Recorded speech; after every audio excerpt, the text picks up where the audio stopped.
కావలుండవని జిమ్మదారి అప్పచెప్తే దోసుకునేటోళ్ళను ఏమనాలే? Congress leader అనాలే. ఇగో గిట్లనే అంటారు మరి జనాలు. కబ్జాలు మాఫియాలు ఇదేందని అడిగితే రుబాబులు బెదిరింపులు.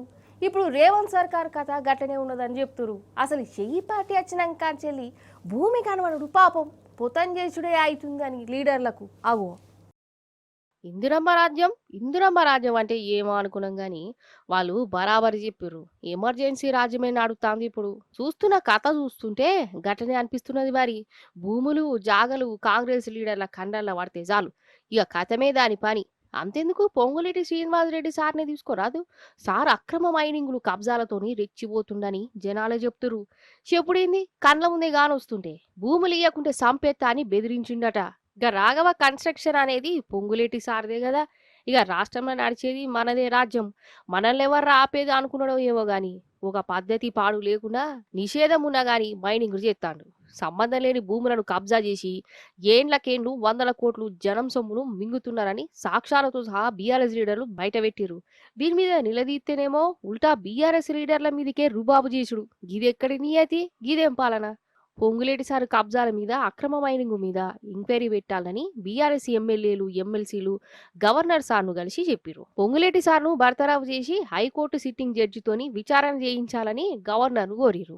రాష్ట్రంలో జరుగుతున్న అరాచక పరిపాలన, ముఖ్యంగా ఈ రాష్ట్రంలో ఈరోజు స్వయంగా ప్రభుత్వానికి నేతృత్వం వహిస్తున్న ముఖ్యమంత్రి గారు, ఆయన మంత్రివర్గ సభ్యులే ఏ రకంగా ప్రజా సంపదని కొల్లగొడుతున్నారు, ఏ రకంగా ప్రజా సంపదని దోపిడీ చేస్తున్నారు ఆధార సహితంగా వారికి పూర్తి స్థాయిలో వివరించి విడమర్చి ఆధారాలను కూడా సమర్పించి చర్య తీసుకోవాలని కోరాం.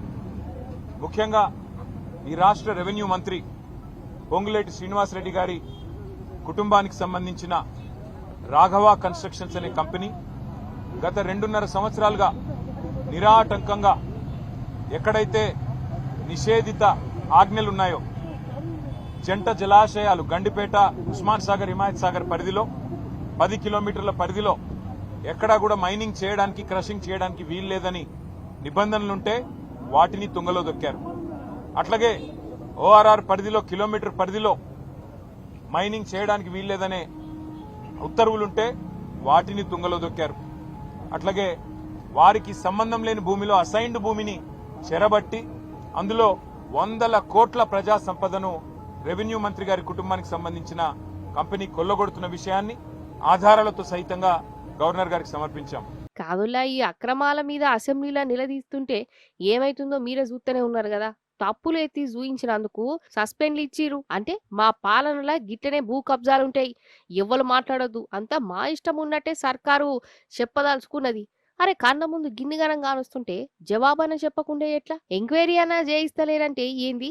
జనం సొమ్మును కాపాడవలసినోళ్లే గిట్లా పొతం చేస్తే ఏందన్నట్టు? అంటే మంది సొమ్ము మంగళారం చేసేటందుకేనా గీ సర్కారు ఉన్నదని గరమైతురు పబ్లిక్.